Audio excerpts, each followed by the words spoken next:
Hey fellow model builders, this is my next kit that I want to do, and it's the Tamiya 1/72nd scale Vought F4U-1A Corsair.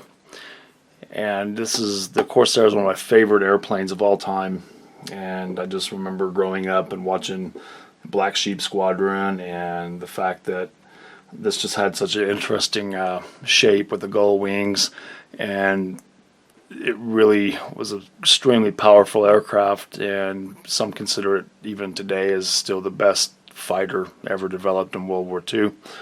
And this Tamiya kit, I got it with the Zero when I had a gift card, and I wanted to do a couple of 72nd scale kits, so I chose this one.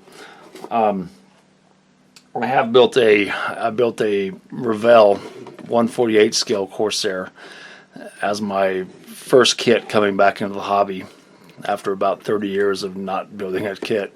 And it's not the Revell kit's not a bad kit. You have to have a little bit of skills to make it to bring it up to par. At the time, my skill level wasn't all that great, and obviously didn't sand very well. The way the wings are built together, you have to put a lot of putty in, and that looks terrible. There's raised panel lines, of course, but that doesn't bother me that much. I noticed too that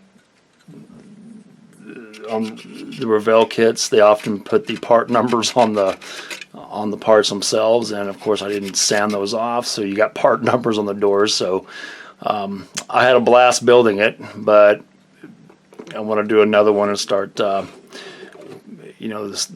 the skills that I've learned and really making it look like a nice showpiece. And I might do one of these again. They're very cheap, the Revell kits, and you can get them really cheap at Hobby Lobby because they always have them.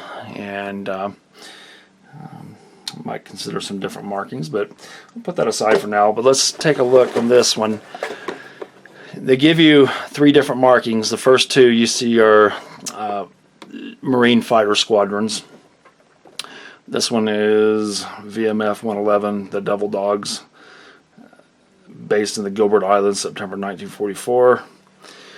And this is the iconic Black Sheep Squadron, and this is actually Gregory Pappy Boyington's plane.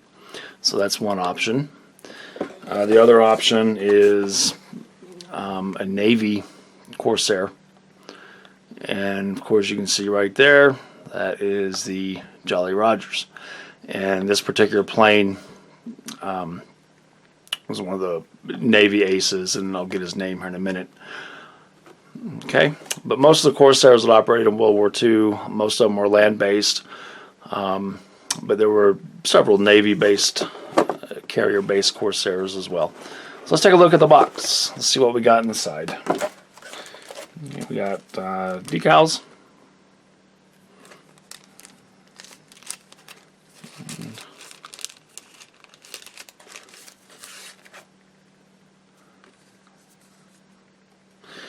Okay, there.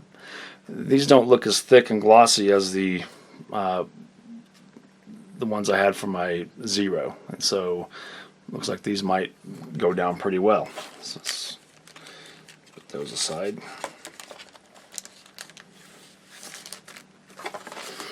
Instruction sheet, typical Tamiya. Nice historical information about the aircraft. Of course, you always start with the cockpit. Paint callouts. Okay. These are for the main body. They want you to use air spray, Tamiya rattle cans, and I really wish Tamiya would start putting out more range of colors on their acrylic paints, especially. They don't make a U.S. Navy blue. They don't make an intermediate blue for the U.S. Navy. Also, modern fighters, they don't have the grays, and you got to mix them, and I don't like that. So I picked up some model air colors. I'm going to try these for this kit. This is intermediate blue. This is U.S. Navy sea blue. Also got a glossy sea blue. I'd like to do a Hellcat again. A lot of the Hellcats were in the glossy color. And I picked up an insignia white, and that's going to be the bottom. Okay. Anyway, go back to the instructions. We have this typical straightforward instructions, and it doesn't look too hard to build. Of course, these Tamiya kits just fall together really nice. A lot of nice detail. Again, here are the markings. The first one they have, of course, is the Jolly Roger Squadron with Ira Kepford. Okay, and in the reference book I've been looking at, actually has his plane as one of their color references, and he was the U.S. Navy's leading ace in the Pacific. Okay. And, all right. Okay. And there's the plane there. So there's a nice diagram, too, of all the internals and externals of the Corsair.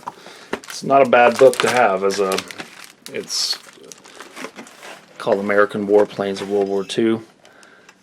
And the same author has several, he's put out several on, his name is David Donald, and you can get, he has several on British warplanes, German warplanes. I picked this up at a library book sale, but I checked Amazon, you can still get his books. They're pretty handy, they're nice, they give you a little history, and they also give some diagrams of American warplanes of World War II. Alright, so, okay.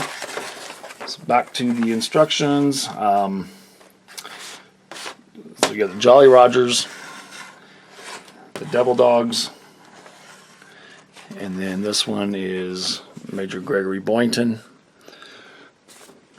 So I'm a little torn. I'm not sure which markings to use. The nice thing is they're all the same color. They're all the 3-scheme color. And so I'll decide when I'm ready. Being a big fan of the Black Sheep Squadron, I might go with the Gregory Boynton and hang on to the decals, because I'd like to probably build another one eventually and maybe do it the Jolly Rogers. But we'll see. Okay. Okay. Let's take a look. So first sprue, I went ahead and cut these open to save a little bit of time. Put this sprue here. You do have propeller, you have option, you have some drop tanks, or a drop tank. You also could arm it with bombs. Okay. This looks like a rear landing gear. Again, really nice detail. I got a prop there. Okay. Let's take a look at the next sprue. And clear parts. Okay. And you'll have an option to do whether you want the canopy open or closed. Okay, so I'm going to go ahead and leave them in the bag just for protection, but they look good, look nice, pretty clear. And you have fuselage halves on this one. Okay. There's another prop. So I'm thinking they probably included just some different, just for the different variants. If you're building different versions of the F4U, there's a prop there. Another set of rear landing gear. Okay. And another couple of drop tanks you could use. Looks like it also comes with some HVAR missiles. Okay. not sure if I'll use those. I tend to like mine as dog fighters and not have to have the missiles on the wings.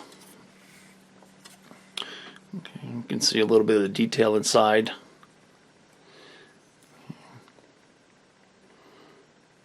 There's some parts of the engine, some engine cowling parts. Okay. There's that one, and the last sprue is, okay, you got your wings. Okay, and I'll show you the level, the detail. They're nice, finely inscribed panel lines, very crisp. Okay, and you can see the level of detail on the top of the wings as well. Engine components.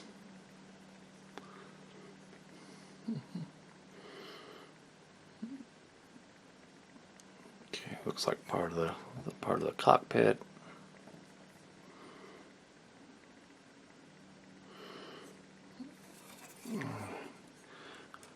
Side control panels, seat, and wheels. And the wheels are one piece, which are nice because you don't have to worry about a seam line. Okay, there's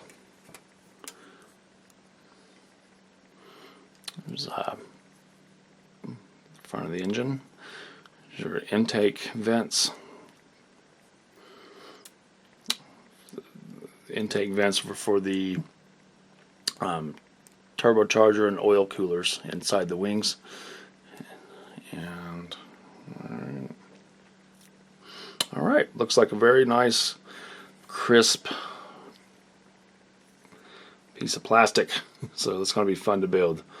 I'm not sure where the instrument panel is. Let's see. Oh, there it is right there. Okay, got the instrument panel and the pedals. Okay. All right.